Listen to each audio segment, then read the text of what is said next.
ಪರಮಾತ್ಮನಿಗೆ ಹೈಯೆಸ್ಟ್ ಪ್ರಭಾವಳಿ ಇರುತ್ತೆ, ಗುರುಗಳಿಗೆ ಇನ್ನೂ ಪ್ರಭಾವಳಿ ತುಂಬಾ ಇರುತ್ತೆ. ಆಮೇಲೆ ಕೆಲವು ಸಾಧು ಸಂತರಿಗೆ ಸ್ವಲ್ಪ ಜಾಸ್ತಿ ಇರುತ್ತೆ. ನಾರ್ಮಲ್ ಆಗಿ ಒಂದು ಪ್ರಭಾವಳಿ ಅಂತ ಇರುತ್ತೆ. ಸೃಷ್ಟಿ ಸ್ಥಿತಿ ಲಯ ಅಂದ್ರೆ ಇದೇ ಬ್ರಹ್ಮ ವಿಷ್ಣು ಮಹೇಶ್ವರ. ಆಯ್ತಾ? ಕ್ಯಾನ್ಸರಸ್ ಸೆಲ್ಸ್ ಹೀಲ್ ಮಾಡುವಾಗ ವಿ ಕ್ಯಾನ್ ರಿಮೂವ್. ಈ for example there are 3 things ನೀವು 3 ಕೇಳಿರ್ಬೋದು. ಒಂದು ಫಾರ್ ಎಕ್ಸಾಂಪಲ್ ಸೃಷ್ಟಿ ಸ್ಥಿತಿ ಲಯ. ಸೃಷ್ಟಿ ಅಂದ್ರೆ ಏನು? ಯಾವ್ದೊಂದು ಕಾಯಿಲೆನೂ ಸೃಷ್ಟಿ ಆಗ್ಬೋದು. ಸ್ಥಿತಿ ಅಂದ್ರೆ ಏನು? ಆ ಕಾಯಿಲೆ ಕಂಟಿನ್ಯೂ ಆಗೋದು.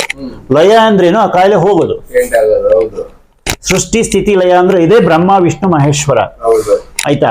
ಸೃಷ್ಟಿ ಅಂತಂದ್ರೆ ಏನು? ಒಳ್ಳೇದು ಸ್ಟಾರ್ಟ್ ಆಗ್ಬೋದು.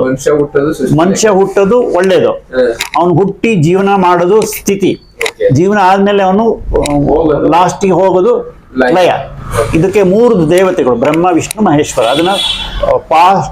ಅದನ್ನ ನಾವೇನಂತೀವಿ? ಸೃಷ್ಟಿ ಸ್ಥಿತಿ ಲಯ ಅಂತ ಹೇಳ್ತೀವಿ. ಆಯ್ತಾ? ಈ ಸೃಷ್ಟಿ ಆಗೋದು ಯಾವ ತರದ್ದು? ಡಿಫ್ರೆಂಟ್ ಟೈಪ್ ಆಫ್ ಸೃಷ್ಟಿ ಇರುತ್ತೆ.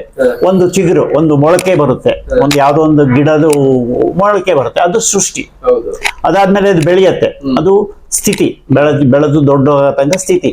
ಸ್ಥಿತಿ ಆದ್ಮೇಲೆ ದೆನ್ ಲಯ, ಅದು ಉದುರೋಗುತ್ತೆ, ಎಲೆಗಳು ಉದುರೋಗುತ್ತೆ. ಎಲೆಗಳು ಉದುರೋಗಿ ಎಷ್ಟೋ ವರ್ಷ ಆದ್ಮೇಲೆ ಅದು ಆ ಗಿಡ ಮರ ಸತ್ತೋಗುತ್ತೆ, ಅದು ಲಯ. ಇದೇ ತರ ವಿಶ್ವಕ್ಕೂ ಹಾಕ್ಬೋದು ಸೃಷ್ಟಿ ಸ್ಥಿತಿ ಲಯ ಅಂತ. ಇದು ಸೃಷ್ಟಿ ಸ್ಥಿತಿ ಲಯ ಅಂದ್ರೆ ಬರೀ ಪ್ರಳಯ ಆಗೋದು ಒಂದೇ ಅಲ್ಲ, ಕಂಪ್ಲೀಟ್ ಒಬ್ಬ ಮನುಷ್ಯಂದಿರ್ಬೋದು, ಒಂದು ಆರ್ಗನೈಸೇಷನ್ ಇರ್ಬೋದು, ಒಂದು ಸಂಸ್ಥೆ ಇರ್ಬೋದು, ಅಥವಾ ನಿಮ್ದು ಎಜುಕೇಶನ್ ಇರ್ಬೋದು, ಎಲ್ಲದಕ್ಕೂ ಸೃಷ್ಟಿ ಸ್ಥಿತಿ ಲಯ ಅಂತ ಇರುತ್ತೆ. ಈ ಸೃಷ್ಟಿ ಸ್ಥಿತಿ ಲಯ ಅದರೊಳಗೆ ನಾವು ಈಗ ಯಾವ್ದೋ ಒಂದು ಬ್ಯಾಡ್ ಒಂದು ಏನೊಂದು ಸೃಷ್ಟಿ ಆಗಿದೆ, ಕ್ಯಾನ್ಸರಸ್ ಸೆಲ್ ಸೃಷ್ಟಿ ಆಗಿದೆ ಒಬ್ಬ ಮನುಷ್ಯನಲ್ಲಿ.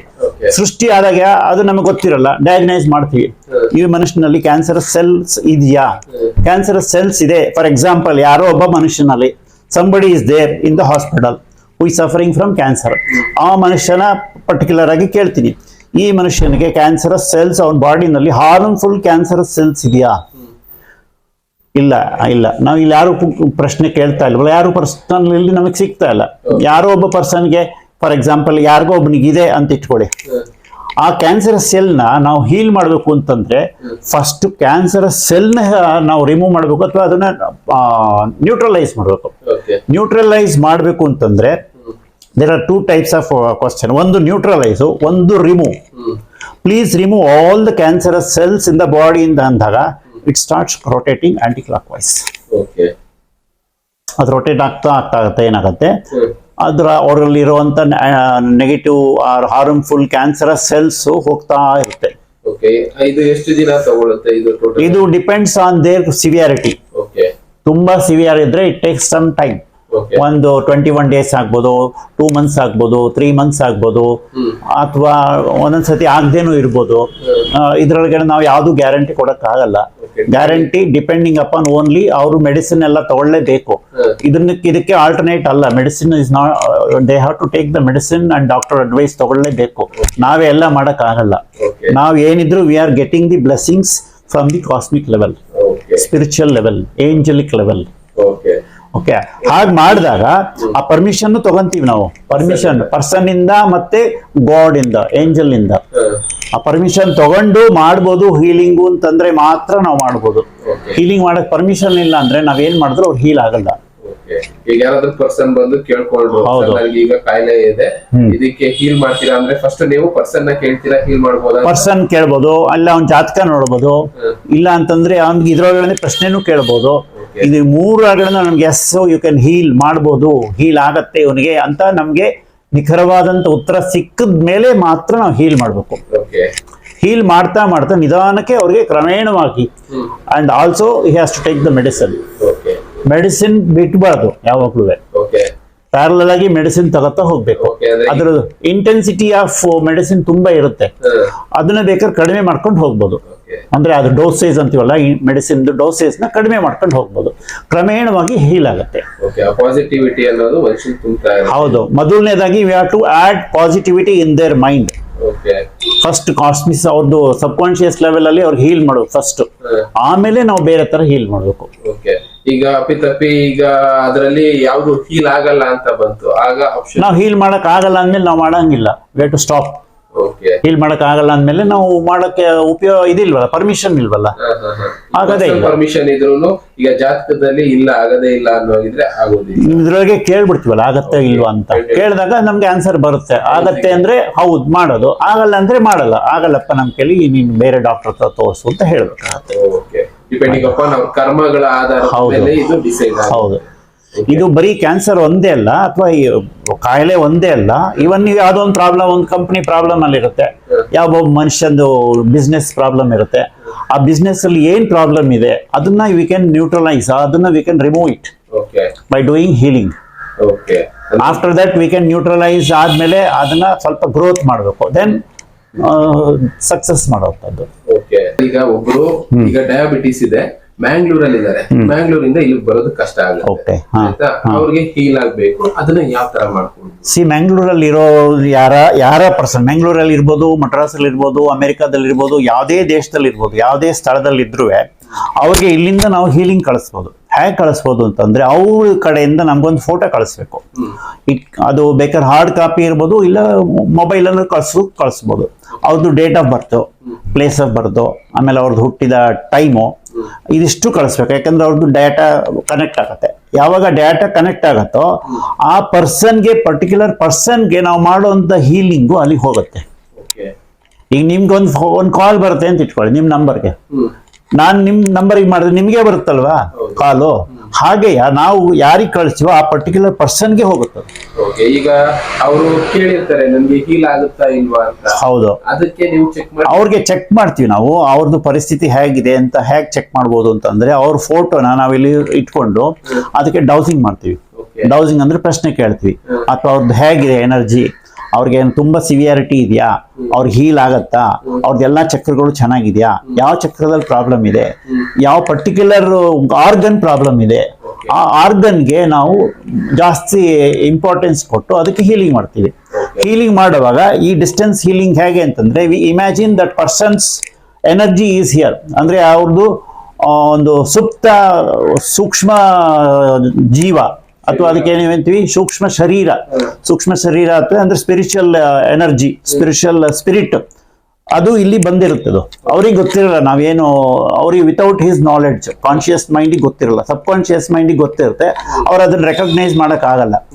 ಆ ಎನರ್ಜಿ ಇಲ್ಲಿ ಬಂದಾಗ, ಅಥವಾ ಅವ್ರ ಸ್ಪಿರಿಟ್ ಇಲ್ಲಿ ಬಂದಾಗ, ಆ ಸ್ಪಿರಿಟ್ಗೆ ನಾವು ಹೀಲ್ ಮಾಡ್ತೀವಿ. Spirit will transfer the energy to that. Photo ಇಟ್ಕೊಂಡು ಆತರ ಮಾಡಬಹುದಾ? 100% ಮಾಡಬಹುದು. ಅದು ಯಾವ ರೀತಿ? ಫೋಟೋ ಹೇಗೆ ಅಂತಂದ್ರೆ, ಲೇಟೆಸ್ಟ್ ಫೋಟೋ ಆಗಿರ್ಬೇಕು. ಲೇಟೆಸ್ಟ್ ಫೋಟೋ ಇದ್ದಾಗ ಏನಾಗುತ್ತೆ, ಯು ವಿಲ್ ಹ್ಯಾವ್ ಎ ಔರ, ಪ್ರಭಾವಳಿ ಅಂತ ಹೇಳ್ತೀವಿ. ಆ ಪ್ರಭಾವಳಿ ಅವ್ರ ಹಿಂದ್ಗಡೆ, ಈಗ ನಾವು ಅಲ್ಲಿ ಕೂತಿದ್ರೆ ನಮ್ಗೆ ಹಿಂದ್ಗಡೆ ಒಂದು ಪ್ರಭಾವಳಿ ಅಂತ ಇರುತ್ತೆ. ಪ್ರತಿಯೊಬ್ಬ ಮನುಷ್ಯ, ಪ್ರಾಣಿ, ಪಕ್ಷಿ, ಗಿಡ, ಕಲ್ಲು ಎಲ್ಲದಕ್ಕೂ ಒಂದು ಪ್ರಭಾವಳಿ ಇರುತ್ತೆ. ಪರಮಾತ್ಮನಿಗೆ ಹೈಯೆಸ್ಟ್ ಪ್ರಭಾವಳಿ ಇರುತ್ತೆ, ಗುರುಗಳಿಗೆ ಇನ್ನೂ ಪ್ರಭಾವಳಿ ತುಂಬಾ ಇರುತ್ತೆ. ಆಮೇಲೆ ಕೆಲವು ಸಾಧು ಸಂತರಿಗೆ ಸ್ವಲ್ಪ ಜಾಸ್ತಿ ಇರುತ್ತೆ. ನಾರ್ಮಲ್ ಆಗಿ ಒಂದು ಪ್ರಭಾವಳಿ ಅಂತ ಇರುತ್ತೆ.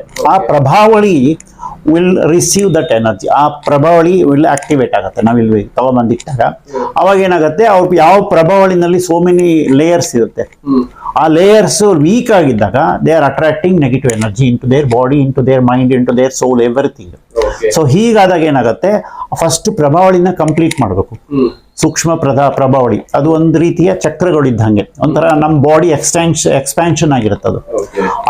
ಆ ಸೂಕ್ಷ್ಮ ಪ್ರಭಾವಳಿನ ನಾವು ಅದನ್ನ ಹೀಲ್ ಮಾಡಿದಾಗ ಏನಾಗುತ್ತೆ, ಎಲ್ಲ ಕವರ್ ಆಗುತ್ತೆ. ಯಾವುದೇ ನೆಗೆಟಿವ್ ಎನರ್ಜಿ ಅಥವಾ ನೆಗೆಟಿವ್ ಥಾಟ್ಸ್ ಬೇರೆಯವರಿಂದ ಅದು ಒಳಗಡೆ ಬರೋದಕ್ಕೆ ಎಂಟ್ರಿ ಕೊಡಲ್ಲ. ಆವಾಗ ಅವ್ರಿಗೆ ಹೀಲಿಂಗ್ ಮಾಡ್ಬೋದು. ಹೀಲಿಂಗ್ ಮಾಡುವಾಗ ಹೇಗೆ ಮಾಡ್ತೀವಿ, ಆ ಆರ್ಗನ್, ಪರ್ಟಿಕ್ಯುಲರ್ ಆರ್ಗನ್, ಪ್ಯಾಂಕ್ರಿಯಾಸ್ ಇರ್ಬೋದು, ಹಾರ್ಟ್ ಇರ್ಬೋದು, ಕಿಡ್ನಿ ಇರ್ಬೋದು, ಅಲ್ವಾ ವೈಲ್ ಡಕ್ಟ್ ಇರ್ಬೋದು, ಬ್ರೈನ್ ಇರ್ಬೋದು, ಯಾವುದೇ ಅಂಶ, ಯಾವುದೇ ಅಂಗಾಂಗಗಳಿಗೂ ನಾವು ಹೀಲ್ ಮಾಡ್ಬೋದು. ಆ ಪರ್ಟಿಕ್ಯುಲರ್ ಅಂಗಕ್ಕೆ ಹೀಲ್ ಮಾಡುವಂತ ನಮಗೆ ಅದರೊಳಗಡೆ ಸೋ ಮೆನಿ ಟೈಪ್ಸ್ ನಮಗೆ ಇದ್ರೊಳಗಡೆ ಇದೆ. ನೀವು ಯಾರು ಬಂದ್ರೆ ಅವ್ರಿಗೆ ಪರ್ಟಿಕ್ಯುಲರ್ ಹೇಳ್ಕೊಡ್ಬೋದು. ಇದನ್ನ ಎಲ್ಲಾನು ಹೇಳ್ತಾ ಕೂತ್ಕೊಂಡ್ರೆ ಇದು ತುಂಬಾ ಟೈಮ್ ಆಗೋಗುತ್ತೆ. ಆಯ್ತಾ? ಯಾರು ಹೀಲಿಂಗ್ ಕಲಿಬೇಕು ಅನ್ನೋ ಇಂಟ್ರೆಸ್ಟ್ ಇದೆಯೋ ಅವ್ರಿಗೆ complete detail, they can become master in pendulum healing. ಈ ತರ ಹೀಲಿಂಗ್ ಕಲಿಸಿ ನಾವು ಕಂಪ್ಲೀಟ್ ಅವ್ರನ್ನ, ಬಟ್ ಅದಕ್ಕೆ ಮುಂಚೆ ದೇ ಶುಡ್ ಲರ್ನ್. ಕಲ್ತ್ಕೊಳ್ಳೋಕೆ ಮುಂಚೆ ಅವ್ರಿಗೆ ಇರಬೇಕು, ನಾ ಕಲಿಬೇಕು ಅನ್ನೋ ಉದ್ದೇಶ ಇರಬೇಕು, ಕಲಿಬೇಕು ಅನ್ನೋ ಇಂಟ್ರೆಸ್ಟ್ ಇರಬೇಕು. ಇಂಟ್ರೆಸ್ಟ್ ಇದ್ರೆ pendulum can do wonders. Mainly pendulum healing ಅಂದ್ರೆ ಪಾಸಿಟಿವಿಟಿ ಫಸ್ಟ್ ತುಂಬಬೇಕು ಮನುಷ್ಯನಿಗೆ. ಹೌದು. ಈಗ ನಾರ್ಮಲಿ ಪಾಸಿಟಿವಿಟಿ ಇಲ್ಲ, ಫಸ್ಟ್ ತುಂಬಾ ಆಗಲ್ಲ. First you have to remove the negativity. Okay. Negativity ತೆಗೆದ್ಮೇಲೆ ಪಾಸಿಟಿವಿಟಿ ತುಂಬಬೇಕು. ಓಕೆ, ಅರ್ಥ ಆಯ್ತು. ಈಗ ಫಸ್ಟ್ ಈಗ ನನಗೆ ಕಾಯಿಲೆ ಇದೆ ಅಂದ್ರೆ ನನ್ಗೆ ಈ ಕಾಯಿಲೆ ವಾಸಿ ಆಗುತ್ತೆ ಅನ್ನೋದು ನನಗೆ ಫಸ್ಟ್ ಬರಬೇಕು. ಹೌದು, ನಿನ್ ಕಾಯಿಲೆ ಇಲ್ಲ, ನಿಂಗೆ ಎಲ್ಲ ತೆಗಿತಾ ಇದೀವಿ, ಯು ಆರ್ ರಿಮೂವಿಂಗ್, ನೀನೇ ತೆಗಿತಾ ಇದೀಯಾ, ನಿನ್ ಸ್ವಂತದಿಂದ ತೆಗಿತಾ ಇದೀಯಾ ಅನ್ನೋ ಒಂದು ಭಾವನೆ ಬರಬೇಕು. ನಂಗೇನು ಆಗಿಲ್ಲ, ನಾನು ಓಕೆ ಆಗ್ತೀನಿ, I will be healing myself, or I am ready to accept healing from you ಅಂತ ರೆಡಿ ಆಗಿರ್ಬೇಕು. ಹೀಗಿದ್ದಾಗ ಮಾತ್ರ ಅವ್ರಿಗೆ ಹೀಲಿಂಗ್ ಆಗುತ್ತೆ. ನಮ್ಗೆ ಅರ್ಧಂಬರ್ಧ ಮನಸ್ಸಿಂದ ಯಾವುದೇ ಕೆಲಸ ಮಾಡಿದ್ರು ಯಾವುದ್ರಲ್ಲೂ ಸಕ್ಸಸ್ ಆಗಲ್ಲ. ಯಾವುದೇನ್ ಮಾಡಿದ್ರು 3 ಇರಬೇಕು: ಶ್ರದ್ಧೆ, ಭಕ್ತಿ ಮತ್ತೆ ತಾಳ್ಮೆ. ಈ 3 ಇದ್ರೆ ಅವ್ರಿಗೆ ಹೀಲಿಂಗ್ ಇರ್ಬೋದು, ಬೇರೆ ಇರ್ಬೋದು, ಎಲ್ಲಾದ್ರೂ ಸಕ್ಸಸ್ ಆಗುತ್ತೆ. ಕಾನ್ಫಿಡೆನ್ಸ್ ಇರಬೇಕು ಮೊದಲು. ನನ್ಗೆ ಹೀಲಿಂಗ್ ಆಗ್ಬೇಕು, ನಾನು ಸರಿ ಆಗ್ಬೇಕು ಅನ್ನೋ ಕಾನ್ಫಿಡೆನ್ಸ್ ಇದ್ರೆ ಯಾರು ಏನ್ ಬೇಕಾದ್ರೂ ಸಾಧಿಸ್ಬೋದು. ಇದರೊಳಗಡೆ ಯಾವ್ದು no inferiority, anybody can do. ಯಾರು ಬೇಕಾದ್ರೂ ಕಲಿಬಹುದು, ಯಾರಿಗೆ ಬೇಕಾದ್ರೂ ಹೀಲಿಂಗ್ ಆಗ್ಬೋದು. ಅಂದ್ರೆ ಅವರ ಜಾತಕದಲ್ಲಿ ಅಥವಾ ಅವ್ರ ಕರ್ಮದಲ್ಲಿ ಅದು ಹೀಲಿಂಗ್ ಆಗತ್ತೆ, ಅವ್ರಿಗೆ ಆಯಸ್ಸಿದೆ ಅನ್ನೋದು ಇರಬೇಕು. ಅದಿಲ್ಲ ಅಂತಂದ್ರೆ ನಾವೇನು ಮಾಡಕ್ಕಾಗಲ್ಲ. We cannot go beyond God's decision. Destiny is more ಇದಲ್ವಾ, ಕಾಲಾಯ ತಸ್ಮೈ ನಮಃ. ಫೈನಲ್ ಆಗಿ ಅವ್ರ ಕರ್ಮದಲ್ಲಿ ಏನಿದೆ ಅದನ್ನ ಸ್ವಲ್ಪ ಮಟ್ಟಿಗೆ ಕಡಿಮೆ ಮಾಡ್ಬೋದು. ಹೇಗ್ ಕಡಿಮೆ ಮಾಡ್ಬೋದು ಅಂತಂದ್ರೆ ಅಟ್ಲೀಸ್ಟ್ ಸ್ವಲ್ಪ ಪೇನ್ ಕಡಿಮೆ ಮಾಡ್ಬೋದು. ಇಲ್ಲ ಅಂತಂದ್ರೆ ಇಂಟೆನ್ಸಿಟಿ ಆಫ್ ದಟ್ ಕಾಯಿಲೆ ಯಾವ್ದೇ ಒಂದು ಇದ್ರೆ ಅದನ್ನ ಕಡಿಮೆ ಮಾಡ್ಕೊಂಡು ಕ್ರಮೇಣ ಹೀಲ್ ಮಾಡ್ಬೋದು. ಒಂದೇ ಸತಿ ನಾನು ಎಲ್ಲ ಮಾಡ್ಬಿಡ್ತೀನಿ ಅನ್ನಕ್ಕಾಗಲ್ಲ, ಸ್ಲೋ ಆಗಿ. ಈಗ ಒಬ್ಬರಿಗೆ ವೀಸಿಂಗ್ ಇರುತ್ತೆ, ಗ್ಯಾಸ್ಟ್ರೈಟಿಸ್, ಬೇರೆ ತರ ಏನೋ ಒಂದು ಡಿಪ್ರೆಷನ್ ಇರುತ್ತೆ. ಇದೆಲ್ಲ ಅದರಿಂದ ಆಚೆ ಬರ್ಬೇಕು ಅಂದ್ರೆ ಅದಕ್ಕೂ ಹೀಲಿಂಗ್ ಮಾಡ್ಬೋದು. ಎಲ್ಲದಕ್ಕೂ ಹೀಲಿಂಗ್ ಮಾಡ್ಬೋದು. First we have to heal the mind. Mind ಅಂತಂದ್ರೆ subconscious mind. Mainly mind, subconscious ಮೈಂಡ್ಗೆ ನಾವು ಹೀಲಿಂಗ್ ಕೊಟ್ಟಾಗ ಏನಾಗುತ್ತೆ, ಅವ್ರಿಗೆ ನಾನು ಹೋಗ್ತಾ ಇರೋ ದಾರಿ ಸರಿ ಇಲ್ಲ, ನಂಗೆ ಎಲ್ಲ ಸರಿ ಆಗತ್ತೆ, I am going right, I will be successful ಅನ್ನೋ ಒಂದು, ಅಥವಾ health, I will become very healthy ಅನ್ನೋ ಒಂದು ಮೈಂಡ್ಗೆ ಬಂದ್ರೆ ಏನ್ ಬೇಕಾದ್ರೂ ಸಾಧಿಸ್ಬೋದು. ಪೆಂಡುಲಮ್ ಮೂಲಕ ಎಲ್ಲಾ ತರದಕ್ಕೂ ಒಂದು ಮೆಡಿಸಿನ್ ಇದೆ. ಬಟ್ ಅದಕ್ಕೆ ಸ್ವಲ್ಪ ಟೈಮ್ ಆಗುತ್ತೆ, ಇಮಿಡಿಯೇಟ್ ಆಗಿ. ಯಾಕಂದ್ರೆ ಡಿಸ್ಟೆನ್ಸ್ ಹೀಲಿಂಗ್ ಒಂದು. ಎರಡನೇದಾಗಿ ಇಲ್ಲಿ ಯಾವುದೇ ಬೇರೆ ತರದ್ದು ಮ್ಯಾಜಿಕ್ ಎಲ್ಲ ಮಾಡಕ್ ಆಗಲ್ಲ. ಮ್ಯಾಜಿಕ್ಕೇ ಇದು ಒಂಥರ, ಬಟ್ ಇಟ್ ಇಸ್ ನಾಟ್ ನಮ್ಗೆ ವಿಸಿಬಲ್ ಇರಲ್ಲ. ಇದಕ್ಕೆ ಯಾವುದೇ ಸೈಂಟಿಫಿಕ್ ಪ್ರೂಫ್ಸ್ ಕೇಳಿದ್ರೆ ಸಿಗಲ್ಲ. ಸೈಂಟಿಫಿಕ್ ಸಿಗಲ್ಲ ಅಂತಂದ್ರೆ ಹೇಗೆ, ಈಗ ನಿಮ್ ಮನಸ್ಸಲ್ಲಿ ಏನ್ ಓಡ್ತಾ ಇದೆ ಅಂತ ನಾವು ಯೋಚನೆ ಮಾಡ್ಬೇಕು ಅಂದ್ರೆ ಇವಾಗೇನೋ ಸೈಂಟಿಫಿಕ್ ಬಂದಿದೆ ಬಿಕಾಸ್ ಅದನ್ನೇನೋ ಇದು ಮಾಡ್ಕೊಂಡು ತಗೋತಾರೆ. ನಿಮ್ ಬಾಡಿನಲ್ಲಿ without your knowledge you are breathing, without your knowledge your ಕಣ್ಣು ಇದಾಗ್ತಾ ಇರ್ತದೆ, ಮಿಣುಕಿಸ್ತಾ ಇರ್ತದೆ, ಜ್ವಲ್ ರಸ ಉತ್ಪತ್ತಿ ಆಗ್ತಾ ಇರ್ತದೆ, ಬ್ಲಡ್ ಸರ್ಕ್ಯುಲೇಷನ್ ಆಗ್ತಾ ಇರ್ತದೆ, ಹಾರ್ಟ್ ಬೀಟಿಂಗ್ ಆಗ್ತಾ ಇರ್ತದೆ. ಅದಕ್ಕೆ ಯಾರ್ದು ಕಂಟ್ರೋಲ್ ಇಲ್ಲ. Who is controlling that? Your own body, your own mind, your own soul is controlling. So ಇದಕ್ಕೆ ಯಾವುದೇ ಒಂದು ಇದಕ್ಕೆ ನಿಜವಾದಂತ ಒಂದು ಪ್ರೂಫ್ ಕೇಳಿದ್ರೆ ನಾವು ಸಿಗಲ್ಲ. ಯಾರು ಕಂಟ್ರೋಲ್ ಮಾಡ್ತಾ ಇದ್ದಾರೆ? Nobody can say. That is divine, the God, the supreme or cosmic cosmos. Overall ಆಗಿ ಸ್ಪಿರಿಚುಯಾಲಿಟಿ. ಹೌದು, ಅದ್ರ ಕಡೆಯಿಂದನೇ ಇದೆಲ್ಲ. ಎಷ್ಟೋ ಹಾಸ್ಪಿಟಲ್ಗಳಲ್ಲಿ ಏನ್ ಹೇಳ್ತಾರೆ, we have done our duty. ಆಮೇಲೆ ದೇವ್ರಿಚ್ಛೆ ಅಂತ ಹೇಳ್ತಾರ ಇಲ್ವಾ? ಯಾರದು ದೇವ್ರಿಚ್ಛೆ ಅಂದ್ರೆ that is God, divine, spiritual. ಹೌದು, ನಾವು ಮಾಡೋ ಉದ್ದೇಶ ಕರೆಕ್ಟ್ ಆಗಿದ್ರೆ, ಇಂಟೆನ್ಷನ್, ನಾವು ಏನೇ ಮಾಡುವಾಗ ನಮ್ಮ ಇಂಟೆನ್ಷನ್ ಈಸ್ ವೆರಿ ಇಂಪಾರ್ಟೆಂಟ್. ನೀವು ಇಂಟೆನ್ಷನ್ ಇಟ್ಕೊಂಡು ಇವ್ನಿಗೆ ಹೀಲ್ ಆಗ್ಲಿ, ಇವ್ನಿಗೆಲ್ಲ ಕಂಪ್ಲೀಟ್ ಹೀಲ್ ಆಗ್ಲಿ ಅಂತ ಮನ್ಸಲ್ಲಿ ಅನ್ಕೊಂಡ್ರು ಸಾಕು, it starts healing. It's automatically it starts. Because ಹೆಂಗ್ ವರ್ಕ್ ಆಗುತ್ತೆ ಅಂತಂದ್ರೆ, ಇದು ಪೆಂಡಲಮ್ ಹೀಲಿಂಗ್ ಅಲ್ಲಿ ನಮ್ಮ ವಾಯ್ಸ್ ವಿಲ್ ಬಿ ಅಟ್ರಾಕ್ಟೆಡ್. ಜೊತೆಗೆ ಇದಕ್ಕೆ ಎಲ್ಲಿಂದ ಮೂವ್ಮೆಂಟ್ ಸಿಗುತ್ತೆ ಅಂತಂದ್ರೆ, ಈ ಲೈಟ್ ಎಲ್ಲ ಇದಲ್ವಾ, ಸೂರ್ಯನ ಬೆಳಕಿರ್ಬೋದು ಅಥವಾ ಈ ಮಾಮೂಲಿ ಲೈಟ್ ಇರ್ಬೋದು, that takes the energy from that. ಆ energy will flow in the form of photons. ಆ ಫೋಟಾನ್ಸ್ ಮೂಲಕ ಇದಕ್ಕೆ ಎನರ್ಜಿ ಸಿಗುತ್ತೆ, that will take the movement. Photons ಅಂದ್ರೆ it is a electrons of light. ಆ ಮೂವ್ಮೆಂಟ್ ಆದಾಗ ಏನಂತ, it starts moving clockwise, anticlockwise, ಏನೋ ಒಂದು ಮೂವ್ಮೆಂಟ್ ಅಲ್ಲಿ ಆಗ್ತಾ ಇರ್ತದೆ. ಅದನ್ನ ನಾವು ಹೀಲಿಂಗ್ಗೆ ಉಪಯೋಗಿಸ್ಕೋಬಹುದು. This is how it works. ಇಲ್ಲಿ ನಾವು dowsing is different, healing is different. Healing ಅಲ್ಲಿ our intention is very important. Dowsing ಅಲ್ಲಿ we should not give our intention. Just like that normal ನಮ್ದು ನ್ಯೂಟ್ರಲ್ ಇರಬೇಕು. ಡೌಸಿಂಗ್ ಅಲ್ಲಿ ಆಗಲ್ಲ ಅಷ್ಟೇ. ಹೌದು. ಹೀಲಿಂಗ್ ಅಲ್ಲಿ ಅವನ ಜಾತಕ ಆಗ್ಬೇಕು ಅಂತ ಕೇಳ್ತೀವಿ. ಹೌದು. We are asking, we are moving this. Go and clockwise move ಮಾಡಿದ್ರೆ it start adding. Please send positive energy to his mind. Please activate his mind to positivity. Energise his mind. So ಈ ತರದ್ದು ಕೆಲವೊಂದು words ಇದೆ. ಆ words ಎಲ್ಲ ಹೇಳ್ಕೊಡ್ತೀನಿ, ಯಾವ ತರ ವರ್ಡ್ಸ್ ಯೂಸ್ ಮಾಡಬೇಕು, ಯಾವ ತರ ವರ್ಡ್ಸ್ ಯೂಸ್ ಮಾಡಬಾರ್ದು, ತೆಗಿಯುವಾಗ ಯಾವ ತರ ವರ್ಡ್ಸ್ ಯೂಸ್ ಮಾಡಬೇಕು, ಹಾಕುವಾಗ ಯಾವ ತರ ವರ್ಡ್ ಯೂಸ್ ಮಾಡಬೇಕು ಅನ್ನೋದನ್ನ ನಾವು ಹೇಳ್ಕೊಡ್ತೀನಿ. ಈಗ ಕೆಲವೊಂದು ಮಂತ್ರಗಳು ಹೇಳೋದ್ರಿಂದ ಕೆಲವೊಂದು ಇದ್ರೊಳಗಡೆ ಬೇಕಾ ಐ ಆಮ್ ಯೂಸಿಂಗ್ ಬೋತ್ ಮಂತ್ರ, ರೇಖಿ ಅಂಡ್ ಪೆಂಡುಲಮ್. ಕೆಲವೊಂದು ಶ್ರೀ ವಿದ್ಯಾದಲ್ಲಿ ಅಥವಾ ಶ್ರೀ ಲಲಿತಾ ಸಹಸ್ರನಾಮದಲ್ಲಿ ಸೋ ಮೆನಿ ಮಂತ್ರಾಸ್ ಇದೆ. ಆ ಮಂತ್ರದೊಳಗಡೆ ಕೆಲವೊಂದು ಪರ್ಟಿಕ್ಯುಲರ್ ಮಂತ್ರ ಕೆಲವೊಂದು ಹೀಲಿಂಗಿಗೋಸ್ಕರ ನಮ್ಗೆ ನಮ್ಮ ಗುರುಗಳೊಬ್ರು ಹೇಳ್ಕೊಟ್ಟಿದ್ದಾರೆ, ಯಾವ್ಯಾವ ಮಂತ್ರಗಳು ಹೇಳಿದ್ರೆ ಯಾವ್ಯಾವ ಹೀಲ್ ಆಗುತ್ತೆ ಅಂತ ಹೇಳಿ. ಆ ಮಂತ್ರಗಳನ್ನೇ ನಾನು 21 ಸತಿ ಒಂದೊಂದು ಮಂತ್ರನ ಒಂದೊಂದು ಸತಿ ಹೇಳಿ ಆ ಯಂತ್ರದ ಮೂಲಕ, ಈ ಪೆಂಡುಲ ಮೂಲಕ ನಾನು ಅವ್ರಿಗೆ ಎನರ್ಜಿ ಪಾಸ್ ಮಾಡ್ತೀನಿ. ಇದು ಕ್ಯಾನ್ಸರ್ ಇರ್ಬೋದು, ಡಯಾಬಿಟಿಸ್ ಇರ್ಬೋದು, ಸ್ಪಿರಿಟ್ ಇರ್ಬೋದು, ಬ್ಲ್ಯಾಕ್ ಮ್ಯಾಜಿಕ್ ಇರ್ಬೋದು, ಯಾವುದೇ ಇದ್ರೂ ಇಟ್ ಟೇಕ್ಸ್. ಅಂದ್ರೆ ಇಲ್ಲಿ 3 ತರ ಯೂಸ್ ಮಾಡ್ತೀವಿ. ಒಂದು ರೇಖಿ, ಎರಡನೇದಾಗಿ ಮಂತ್ರ, ಮೂರನೇದು ಪೆಂಡುಲಮ್. ಈ 3 ಯೂಸ್ ಮಾಡಿದ್ರೆ they will get maximum result from this positive results. ನಾನು ಈ ಆಫ್ರಿಕಾದಲ್ಲಿ ಯಾವ್ದೋ ಒಂದು ಇದ್ರಲ್ಲಿ ನೋಡಿದ್ದೆ ವಿಡಿಯೋದಲ್ಲಿ, ಅವರು ಸರಿ ಮರಕ್ಕೆ ಚೆನ್ನಾಗಿ ಬೈದು ಮರ ಹಾಗೆ ಬಿದ್ದೋಗುತ್ತೆ. ಹೌದು. ಆ ತರ ಕೆಲವೊಂದು ಮಂತ್ರಗಳು ಪಾಸಿಟಿವಿಟಿನೂ ತುಂಬುತ್ತೆ, ನೆಗೆಟಿವಿಟಿನೂ ತುಂಬುತ್ತೆ. ಮಂತ್ರಗಳು ಅಂತಂದ್ರೆ ಪಾಸಿಟಿವ್ನೇ ಜಾಸ್ತಿ. ನಮ್ಮಲ್ಲಿ ಮಂತ್ರಗಳಿಗೆ ನೆಗೆಟಿವ್ ಅನ್ನೋದಿಲ್ಲ. ಮಂತ್ರ ಅಂದ್ರೆ ಏನು, ನಮ್ಮ ಮನಸ್ಸಿನಲ್ಲಿ ಇರುವಂತದ್ದು ಹೇಳದೆ ಮಂತ್ರ. ಹೌದು. ನಮ್ಮ ಸಂಸ್ಕೃತ ಪ್ರತಿಯೊಂದು ಆ ಇಂದ ಕ್ಷವರೆಗೂ, ಆ ಹಿಂದ ಹಿಡಿದು ಎಲ್ಲಾ ವರ್ಡ್ಸ್ಗೂ ಎಲ್ಲ ಒಂದು ಅಕ್ಷರನು ಒಂದೊಂದು ಮಂತ್ರ. ಅದನ್ನ ಬೀಜ ಮಂತ್ರ ಅಂತ ಹೇಳ್ತಾರೆ. ಒಂದೊಂದು ಮಂತ್ರಕ್ಕೂ ಒಂದೊಂದು ಪವರ್ ಇದೆ.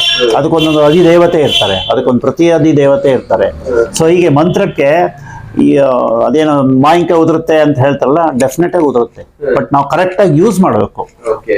ಮಂತ್ರನ ಯೂಸ್ ಮಾಡೋದು ಅಷ್ಟು ಸಾಮಾನ್ಯ ಅಲ್ಲ. ಅದಕ್ಕೆ ನಾವು ಆವಾಹನೆ ಮಾಡ್ಕೋಬೇಕು. ಮಂತ್ರದ ಯಾರು ನಮ್ಗೆ ಉಪಾಸನೆ ಅದು ತಗೋಬೇಕು, ದೀಕ್ಷೆ ತಗೋಬೇಕು ಮಂತ್ರಕ್ಕೆ. ಗುರು ದೀಕ್ಷೆ ಆಗ್ಬೇಕು ಮಂತ್ರಕ್ಕೆ. ಸುಮ್ನೆ ನಾವೇನೋ ಬಾಯಿ ಹೇಳ್ಕೊಂಡ್ರೆ ಅದ್ರದ್ದು ಪವರ್ ಕಡಿಮೆ ಸಿಗುತ್ತೆ. ಇಲ್ಲ ಅದೇ ಮಂತ್ರನೇ ತುಂಬಾ ಸತಿ ಹೇಳ್ಕೊಂಡ್ರೆ ಅದ್ರ ಎನರ್ಜಿ ಸಿಗುತ್ತೆ ನಮ್ಗೆ.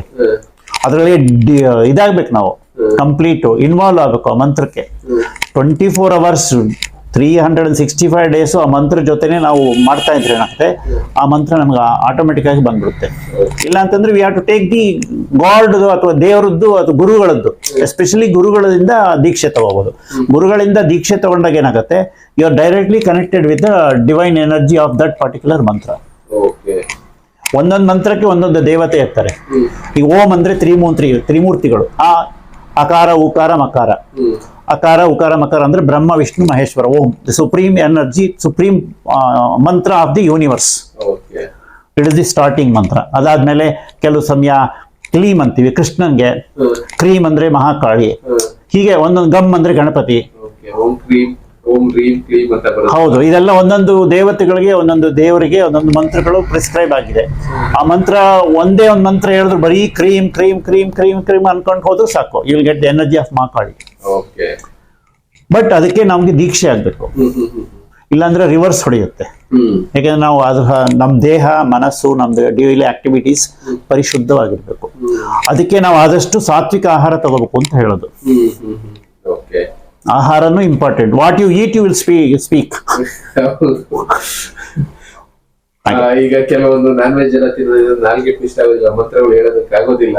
ಹೌದು, ನಾನ್ ವೆಜ್ ಅಂದ್ರೆ ಅದ್ರ ಬಗ್ಗೆ ನಾನೀಗೇನು ಹೇಳಕ್ ಹೋಗಲ್ಲ. ಅಲ್ಲ, ನಾನು ಎಸ್ಪೆಷಲಿ ನೋಡ್ತಾ ಇರೋದು, ಹೌದು, ಪ್ಯೂರ್ ವೆಜಿಟೇರಿಯನ್ ಯಾರು ಇರ್ತಾರೆ ಅವ್ರು ಈಸಿಯಾಗಿ ಮಂತ್ರಗಳ ಪಠನೆ ಮಾಡ್ತಾರೆ. ಮಾಡಬಹುದು, ಈ ನಾನ್ ವೆಜ್ ತಿನ್ನೋರು ಮಾಡ್ಬೋದು, provided they stop eating. Okay. ಒಂದ್ ಸ್ವಲ್ಪ ದಿವಸ ಬೇಕು, ಅದು ಬಾಡಿ ಎಲ್ಲ ಕ್ಲೀನ್ ಆಗ್ಬೇಕಲ್ಲ, ಅದಕ್ಕೆ ಬೇಕು ಟೈಮು. ಈಗ ನಾವು ಬೇಕಾದಷ್ಟು ಒಂದು ಬಾಟ್ಲ್ ಒಳಗಡೆ ಗಲೀಜ್ ನೀರ್ ಇರುತ್ತಪ್ಪ, ಆ ಗಲೀಜ್ ನೀರ್ನ ಕ್ಲೀನ್ ಮಾಡ್ಬೇಕು ಅಂದ್ರೆ ಚೆಲ್ಬೇಕು. ಚೆಲ್ಲಿದ್ರೆ ಎನರ್ಜಿ ಹೋಯ್ತು. ಇಲ್ಲ ಅಂತಂದ್ರೆ you have to add pure water in to that. Add ಮಾಡ್ತಾ ಮಾಡ್ತಾ ಮಾಡ್ತಾ ಏನಾಗುತ್ತೆ, ಆ ಗಲೀಜ್ ನೀರೆಲ್ಲ ಹೊರಗಡೆ ಸ್ಪ್ಲಾಶ್ ಔಟ್ ಆಗುತ್ತೆ. ಆಮೇಲೆ ಒಂದ್ ದಿವಸ that will become pure. Already ತಿಂದ್ಬಿಟ್ಟಿದ್ವಿ. ಹಾಗಾಗಿ ಒಳ್ಳೆ ಆಹಾರ, ಒಳ್ಳೆ ಮನಸ್ಸು, ಒಳ್ಳೆ ವಿದ್ಯೆ, ಒಳ್ಳೆಯ ಒಂದು ಸಂಸ್ಕಾರ ಮಾಡ್ಕೊಳ್ತಾ ಇರುತ್ತೆ, that will become pure. Okay, purity ಇರೋರು ಮಾತ್ರ ಈ ರೀತಿ. ಹೌದು, ಪ್ಯೂರಿಟಿ ಇರಬೇಕು. ಆದಷ್ಟು ಎಷ್ಟು ಸಾಧ್ಯವೋ ಅಷ್ಟು. ಯಾರು ಪರ್ಫೆಕ್ಟ್ ಪ್ಯೂರಿಟಿ ಇಲ್ಲಿ ಸಿಗಲ್ಲ. ನಾವೇನ್ ಪ್ಯೂರಿಟಿ ಇಲ್ಲ, ನಮ್ಮಲ್ಲೂ ಬೇಕಾದಷ್ಟು ನ್ಯೂನತೆ ಇರುತ್ತೆ. ಆದ್ರೂ ಎಷ್ಟು ಸಾಧ್ಯವೋ ನಮ್ಮ ಇಂಟೆನ್ಷನ್ ಶುಡ್ ಬಿ ಹೀಲಿಂಗ್, ಒಳ್ಳೇದಾಗ್ಬೇಕು ಅನ್ನೋದು ಇಂಟೆನ್ಷನ್ ಇದ್ರೆ ಏನ್ ಬೇಕಾದ್ರೂ ಮಾಡ್ಬೋದು.